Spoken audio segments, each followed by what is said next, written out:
Hi friends, welcome back to my channel tech with Prem in Kannada. Friends, Karnataka ಸರ್ಕಾರ ಶಾಲಾ ಶಿಕ್ಷಣ ಇಲಾಖೆಯಿಂದ 2025-26ನೇ ಸಾಲಿನ ಶಿಕ್ಷಣ ಹಕ್ಕು ಕಾಯ್ದೆಯಡಿಯಲ್ಲಿ ಅಂದರೆ RTE ಕಾಯ್ದೆಯಡಿಯಲ್ಲಿ LKGಯಿಂದ 8ನೇ ತರಗತಿಯವರೆಗೆ ಅನುದಾನಿತ ಮತ್ತು ಖಾಸಗಿ ಶಾಲೆಗಳಲ್ಲಿ ಉಚಿತ ಶಿಕ್ಷಣ ಪಡೆಯಲು ದಾಖಲಾತಿ ಪ್ರಕ್ರಿಯೆ ಪ್ರಾರಂಭಗೊಂಡಿರುತ್ತದೆ.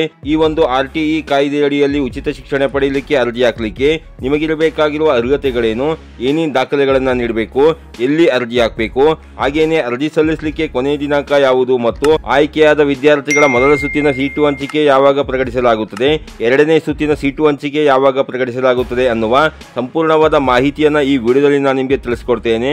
ಅದಕ್ಕಿಂತ ಮುಂಚೆ ನೀವೇನಾದರೂ ನಮ್ಮ ಚಾನಲ್ಗೆ ಹೊಸಬರಾಗಿದ್ದರೆ ನಮ್ಮ ಚಾನಲ್ನ ಸಬ್ಸ್ಕ್ರೈಬ್ ಮಾಡಿಕೊಂಡು ಬೆಲ್ ಐಕಾನ್ನ ಕ್ಲಿಕ್ ಮಾಡ್ಕೊಳ್ಳಿ ಫ್ರೆಂಡ್ಸ್. ನಾವು ಹಾಕೋ ಮುಂದಿನ ವಿಡಿಯೋದ ನೋಟಿಫಿಕೇಶನ್ ನಿಮಗೆ ಆ ತಕ್ಷಣ ಬಂದು ಸಿಗುತ್ತೆ ಫ್ರೆಂಡ್ಸ್. ಮೊದಲನೇದಾಗಿ ಈ RTE ಕಾಯ್ದೆಯಡಿಯಲ್ಲಿ ಉಚಿತ ಶಿಕ್ಷಣ ಪಡೆಯಲಿಕ್ಕೆ ಅರ್ಜಿ ಹಾಕಲಿಕ್ಕೆ ನಿಮಗಿರಬೇಕಾಗಿರುವ ಅರ್ಹತೆಗಳೇನು ಅನ್ನೋದನ್ನ ನೋಡೋದಾದ್ರೆ, ವಿದ್ಯಾರ್ಥಿಯು ಕರ್ನಾಟಕ ರಾಜ್ಯದ ಕಾಯಂ ನಿವಾಸಿಯಾಗಿರಬೇಕಾಗಿರುತ್ತದೆ. LKG ತರಗತಿಯ ದಾಖಲಾತಿಗೆ ಕನಿಷ್ಠ 4 ವರ್ಷದಿಂದ 6 ವರ್ಷದ ಒಳಗಿರಬೇಕಾಗಿರುತ್ತದೆ ಮತ್ತು 1ನೇ ತರಗತಿಯ ದಾಖಲಾತಿಗೆ ಕನಿಷ್ಠ 6 ವರ್ಷದಿಂದ 8 ವರ್ಷದ ಒಳಗಿರಬೇಕಾಗಿರುತ್ತೆ ಫ್ರೆಂಡ್ಸ್. ಹಾಗೇನೆ ವಿದ್ಯಾರ್ಥಿಯ ಕುಟುಂಬದ ವಾರ್ಷಿಕ ಆದಾಯ 3.5 ಲಕ್ಷದ ಒಳಗಿರಬೇಕಾಗಿರುತ್ತದೆ. ಸಮಾಜದ ಹಿಂದುಳಿದ ಮತ್ತು ದುರ್ಬಲ ವರ್ಗಕ್ಕೆ ಸೇರಿದ ವಿದ್ಯಾರ್ಥಿಗಳು ಅಂತಂದ್ರೆ ಅನಾಥ ಮಕ್ಕಳು, HIV ಸೋಂಕಿತ ಅಥವಾ ಬಾಧಿತ ಮಕ್ಕಳು, ಟ್ರಾನ್ಸ್ಜೆಂಡರ್ ಮಕ್ಕಳು, ವಿಶೇಷ ಅಗತ್ಯತೆ ಉಳ್ಳ ಮಕ್ಕಳು ಅಂತಂದ್ರೆ ಅಂಗವಿಕಲ ಮಕ್ಕಳು, ವಲಸೆ ಮತ್ತು ಬೀದಿ ಬದಿಯ ಮಕ್ಕಳು, ಆತ್ಮಹತ್ಯೆ ಮಾಡಿಕೊಂಡಂತಹ ರೈತರ ಮಕ್ಕಳು, ಪರಿಶಿಷ್ಟ ಜಾತಿ ಮತ್ತು ಪರಿಶಿಷ್ಟ ಪಂಗಡಕ್ಕೆ ಸೇರಿದಂತಹ ಮಕ್ಕಳು, ಪ್ರವರ್ಗ 1, 2A, 2B ಮತ್ತು 3A, 3Bಗೆ ಸೇರಿದಂತಹ ಮಕ್ಕಳು ಹಾಗೂ ದುರ್ಬಲ ವರ್ಗಕ್ಕೆ ಸೇರಿದ ಎಲ್ಲಾ ಮಕ್ಕಳು ಸಹ ಇದಕ್ಕೆ ಅರ್ಜಿಯನ್ನು ಸಲ್ಲಿಸಿಕೊಳ್ಳಬಹುದಾಗಿರುತ್ತೆ ಫ್ರೆಂಡ್ಸ್. ಹಾಗೇನೆ ಈ RTE ಕಾಯ್ದೆಯಡಿಯ ಉಚಿತ ಶಿಕ್ಷಣ ಪಡೆಯಲಿಕ್ಕೆ ಅರ್ಜಿ ಹಾಕಲಿಕ್ಕೆ ನಿಮ್ಮ ಹತ್ರ ಇರಬೇಕಾಗಿರುವ ದಾಖಲೆಗಳು ಯಾವುವು ಅನ್ನೋದನ್ನ ನೋಡೋದಾದ್ರೆ, ವಿದ್ಯಾರ್ಥಿಯ ಆಧಾರ್ ಕಾರ್ಡ್ ಬೇಕಾಗುತ್ತೆ, ತಂದೆ ಅಥವಾ ತಾಯಿಯ ಆಧಾರ್ ಕಾರ್ಡ್ ಬೇಕಾಗುತ್ತೆ, ವಿದ್ಯಾರ್ಥಿಯ ಜನನ ಪ್ರಮಾಣ ಪತ್ರ ಬೇಕಾಗುತ್ತೆ, ವಿದ್ಯಾರ್ಥಿಯ ಅಥವಾ ತಂದೆ ತಾಯಿಯ ಜಾತಿ ಮತ್ತು ಆದಾಯ ದೃಢೀಕರಣ ಪತ್ರ ಬೇಕಾಗುತ್ತೆ, ವಾಸ ದೃಢೀಕರಣ ಪತ್ರ ಬೇಕಾಗುತ್ತೆ, ವಿದ್ಯಾರ್ಥಿಯು ಅಂಗವಿಕಲರಾಗಿದ್ದರೆ UDID ಕಾರ್ಡ್ ಅನ್ನು ನೀವು ಇಟ್ಕೊಂಡಿರಬೇಕಾಗಿರುತ್ತದೆ. ಆತ್ಮಹತ್ಯೆ ಮಾಡಿಕೊಂಡಂತಹ ರೈತರ ಮಕ್ಕಳಾಗಿದ್ದಲ್ಲಿ ಉಪವಿಭಾಗಾಧಿಕಾರಿಗಳು ಮತ್ತು ಸಹಾಯಕ ಕೃಷಿ ನಿರ್ದೇಶಕರ ಬಳಿ ಪಡೆದಿರುವಂತಹ ರೈತ ಆತ್ಮಹತ್ಯೆ ಪರಿಹಾರ ಸಮಿತಿ ನೀಡುವಂತಹ ಪ್ರಮಾಣ ಪತ್ರವನ್ನು ನೀವು ಇಟ್ಕೊಂಡಿರಬೇಕಾಗಿರುತ್ತದೆ. ವಲಸೆ ಮತ್ತು ಬೀದಿ ಮಕ್ಕಳಾಗಿದ್ದರೆ CDPO ಅಥವಾ BEO ಅಥವಾ ಕಾರ್ಮಿಕ ಇಲಾಖೆಯಿಂದ ನೀಡಿರುವಂತಹ ವಲಸೆ ಮತ್ತು ಬೀದಿ ಮಗುವಿನ ಪ್ರಮಾಣ ಪತ್ರವನ್ನು ನೀವು ಇಟ್ಕೊಂಡಿರಬೇಕಾಗಿರುತ್ತದೆ. ಮಂಗಳಮುಖಿ ವಿದ್ಯಾರ್ಥಿಯಾಗಿದ್ದರೆ ಜಿಲ್ಲಾ ಮಟ್ಟದ ಸರ್ಜನ್ ಅಥವಾ ಉಪನಿರ್ದೇಶಕರು ಮಹಿಳಾ ಮತ್ತು ಮಕ್ಕಳ ಅಭಿವೃದ್ಧಿ ಇಲಾಖೆಯಿಂದ ಪಡೆದುಕೊಂಡಿರುವಂತಹ ವೈದ್ಯಕೀಯ ಪ್ರಮಾಣ ಪತ್ರವನ್ನು ನೀವು ಇಟ್ಕೊಂಡಿರಬೇಕಾಗಿರುತ್ತದೆ.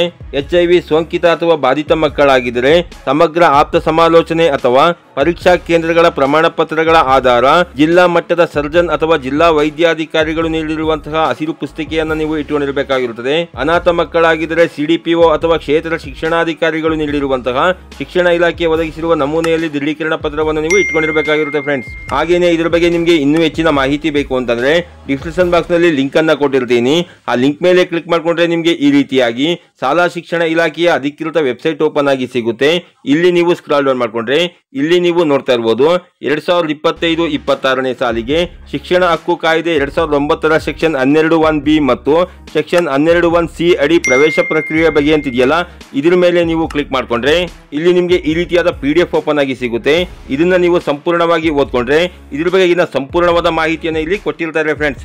ಇದನ್ನ ನೀವು ಸಂಪೂರ್ಣವಾಗಿ ಓದ್ಕೊಂಡು ನೀವು ಮಾಹಿತಿಯನ್ನು ತಿಳ್ಕೊಂಡು ಆನಂತರ ನೀವು ಅರ್ಜಿಯನ್ನು ಹಾಕಬಹುದಾಗಿರುತ್ತೆ ಫ್ರೆಂಡ್ಸ್. ಯಾರೆಲ್ಲ ಈ RTE ಕಾಯ್ದೆಯಡಿಯ ಉಚಿತ ಶಿಕ್ಷಣ ಪಡೆಯಲಿಕ್ಕೆ ದಾಖಲಾತಿಗೆ ಅರ್ಜಿಯನ್ನು ಹಾಕಬೇಕು ಅಂತಿದ್ದೀರಿ ಅಂತವರು ನಾ ತಿಳಿಸಿರುವ ಈ ಎಲ್ಲಾ ದಾಖಲೆಗಳನ್ನ ಬಳಸಿಕೊಂಡು ನೀವು ನಿಮ್ಮ ಮೊಬೈಲ್ ಮುಖಾಂತರ ಬೇಕಾದರೂ ಅರ್ಜಿಯನ್ನು ಹಾಕಬಹುದಾಗಿರುತ್ತದೆ. ಅಥವಾ ನಿಮ್ಮ ಮೊಬೈಲ್ ನಲ್ಲಿ ನಿಮಗೆ ಅರ್ಜಿ ಹಾಕಲಿಕ್ಕೆ ಗೊತ್ತಾಗ್ಲಿಲ್ಲ ಅಂತಂದ್ರೆ ನಿಮ್ಮ ಹತ್ತಿರದ ಕರ್ನಾಟಕ ಒನ್ ಅಥವಾ ಬೆಂಗಳೂರು ಒನ್ ಅಥವಾ ಗ್ರಾಮ ಒನ್ ಸೆಂಟರ್ ಅಥವಾ ಅಟಲ್ಜಿ ಜನಸ್ನೇಹಿ ಕೇಂದ್ರಗಳಲ್ಲಿ 15/4/2025ರಿಂದ 12/5/2025 ನೀವು ಅರ್ಜಿಯನ್ನು ಸಲ್ಲಿಸಿಕೊಳ್ಳಬಹುದಾಗಿರುತ್ತೆ ಫ್ರೆಂಡ್ಸ್. ಹಾಗೇನೆ ಆನ್ಲೈನ್ ತಂತ್ರಾಂಶದ ಮೂಲಕ ಮೊದಲ ಸುತ್ತಿನ ಸೀಟು ಹಂಚಿಕೆಯನ್ನ 21/5/2025 ಪ್ರಕಟಿಸಲಾಗುತ್ತದೆ ಹಾಗೂ ಆನ್ಲೈನ್ ತಂತ್ರಾಂಶದ ಮೂಲಕ ಎರಡನೇ ಸುತ್ತಿನ ಸೀಟು ಹಂಚಿಕೆಯನ್ನ 9/6/2025 ಪ್ರಕಟಿಸಲಾಗುತ್ತೆ ಫ್ರೆಂಡ್ಸ್. ಹಾಗೇನೆ ಈ RTE ಕಾಯ್ದೆಯಡಿಯ ಉಚಿತ ಶಿಕ್ಷಣಕ್ಕೆ ದಾಖಲಾತಿ ಪ್ರಕ್ರಿಯೆಯ ಆನ್ಲೈನ್ ಅರ್ಜಿ ಪ್ರಾರಂಭವಾದಾಗ ಈ ಆನ್ಲೈನ್ ಅರ್ಜಿಯನ್ನು ನೀವು ನಿಮ್ಮ ಮೊಬೈಲ್ ನಲ್ಲಿ ಯಾವ ರೀತಿಯಾಗಿ ಅಪ್ಲೈ ಮಾಡಬೇಕು ಅನ್ನುವ ಲೈವ್ ವಿಡಿಯೋವನ್ನು ನಾವು ಮಾಡಿ ನಮ್ಮ ಚಾನಲ್ ನಲ್ಲಿ ಅಪ್ಲೋಡ್ ಮಾಡ್ತೇವೆ. ಆ ವಿಡಿಯೋವನ್ನು ನೀವು ಬೇಕಾದರೂ ನೋಡಿಕೊಂಡು ಅರ್ಜಿಯನ್ನು ಹಾಕಬಹುದಾಗಿರುತ್ತೆ ಫ್ರೆಂಡ್ಸ್. ಈ ರೀತಿಯ ಒಂದು ಸಣ್ಣ ಮಾಹಿತಿ ಇತ್ತು. ಈ ಮಾಹಿತಿನ ನಾನು ನಿಮಗೆ ತಿಳಿಸ್ಕೊಟ್ಟಿದ್ದೀನಿ. ಈ ಮಾಹಿತಿ ನಿಮಗೆ ಉಪಯುಕ್ತ ಅನಿಸಿದ್ರೆ ವಿಡಿಯೋಗೆ ಒಂದು ಲೈಕ್ ಮಾಡಿ, ಕಮೆಂಟ್ ಮಾಡಿ, ಶೇರ್ ಮಾಡಿ. ಹಾಗೆ ನೀವು ನಮ್ಮ ಚಾನಲ್ಗೆ ಹೊಸಬರಾಗಿದ್ದರೆ ನಮ್ಮ ಚಾನಲ್ನ ಸಬ್ಸ್ಕ್ರೈಬ್ ಮಾಡಿಕೊಂಡು ಬೆಲ್ ಐಕಾನ್ನ ಕ್ಲಿಕ್ ಮಾಡ್ಕೊಳ್ಳಿ ಫ್ರೆಂಡ್ಸ್. ನಾವು ಹಾಕುವ ಮುಂದಿನ ವಿಡಿಯೋದ ನೋಟಿಫಿಕೇಶನ್ ನಿಮಗೆ ಆ ತಕ್ಷಣ ಬಂದು ಸಿಗುತ್ತೆ ಫ್ರೆಂಡ್ಸ್.